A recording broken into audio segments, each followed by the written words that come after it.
This was a royal pain in the butt to use, okay? And I'm glad that we no longer have to deal with this kit. The amyl nitrite inhaler, these are poppers that most of the time somebody took for a party, so we never had them in the kit anymore. We could give the nitrite IV and the sodium nitrite and the sodium thiosulfate IV. I'm not going to belabor these since we don't use them. Okay, lots of complications with it. It was a pain in the butt. Okay, so cyanide treatment, straightforward. I want to relate a quick story to you. Okay, a dispatch center here in the metro area that shall go unnamed received a phone call one afternoon. And the guy said, "I've decided to kill myself. I have a home chemistry set. I mixed up some cyanide. I'm going to drink it, okay, and be done with life." The dispatch center, as dispatch centers often do, sent police, fire, and EMS. Okay. Now, if you were any one of those three responders and you were dispatched on that call, you arrived at the apartment. This guy's in a second floor apartment. Before you entered, what might you consider?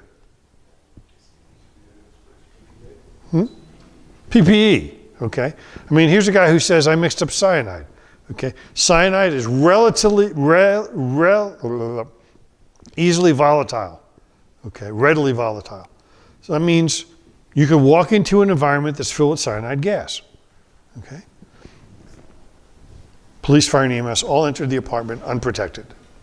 They got there. The guy was sitting at the table, okay, a little lethargic, half-empty glass of something in front of him saying he drank half of it. Okay. Police officer looked around and said, "Not much for me here to do. Clearly a medical issue.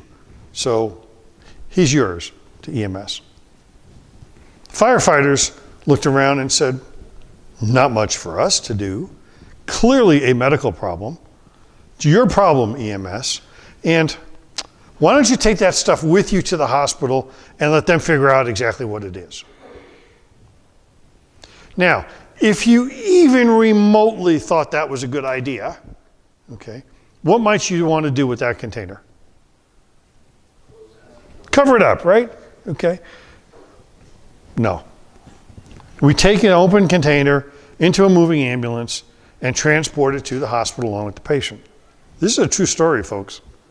Okay. All right. En route to the hospital, they called the receiving institution. Now, if you were the receiving institution and you got the radio call that said, "We're bringing you a suicide victim, and oh, by the way, we're bringing you this stuff," okay, that might be cyanide, what would you tell them to do? Stay the hell outside. Okay? No. We're a hospital. Come on in. We're here to help. Okay? Patient comes in, open container in the ambulance. Patient comes in, the container comes into the emergency department. Okay. You are in the emergency department. How are you going to figure out what this stuff is? Well, that might be not a totally unreasonable thought. We have a better way. This is a true story. Okay? This is a total, complete, absolute failure from start to finish. Okay? You talk about a potentially hazardous material, a potentially hazardous environment, okay?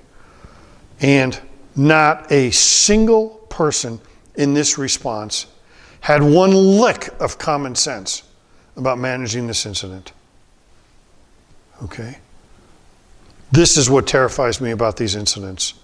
Is number one is our level of awareness is not as good as it ought to be, and then we compound it with stupid decisions like this. Okay? For the record, I was not the attending on duty that day. All right, riot control agents. These, fortunately, are not that big a deal. They're an irritant to the eyes, to the airway, et cetera, to the skin. Relatively straightforward. Their effects are short-lived, usually 15 to 30 minutes. Not a big deal.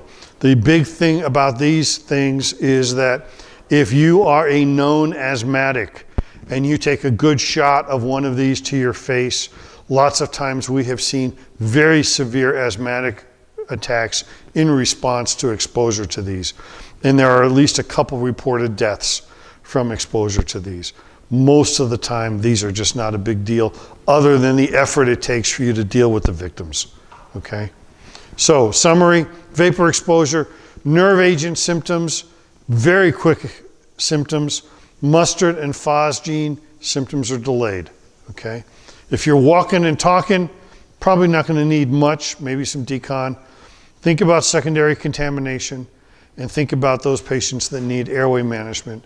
And we do have antidotes for nerve agents and lewisite. Liquid exposure, symptoms are often delayed, so you got to decon them, got to get them transported for observation. Secondary contamination, a big issue with liquid exposure. And once again, antidotes are necessary, okay? And I want to mention a product that is relatively new on the market that perhaps ought to be considered. It's called RSDL, or Reactive Skin Decon Lotion, okay? It was recently approved by the FDA. I first learned about this stuff about 3 years ago. It's an impregnated sponge that actually will neutralize skin exposure to the chemicals you see listed there, okay? It's the only thing we have that actually does that for topical neutralization, okay? If you get exposed, get some of this on your hands or your arms, open up the package, wipe it over the exposed areas, leave it in place for 2 to 3 minutes, and then wash it off, okay? The reason you want to wash it off is the neutralizing solution can also be toxic to us. So you don't want to leave it on for a long period of time. But for short exposures, it's not an issue. You can use it. It should not be used as a full decon, okay, full body decon.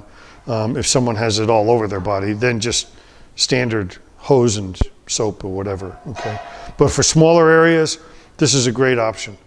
I do not know the cost. I wish I could tell you, but it's worth considering. I don't know that anybody has it. This is literally just recently approved. So my guess is not too many of the teams actually have thought about it or have it or even aware of it. So to paraphrase FDR, okay, when it comes to chemical weapons, frankly, most of them are manageable, okay?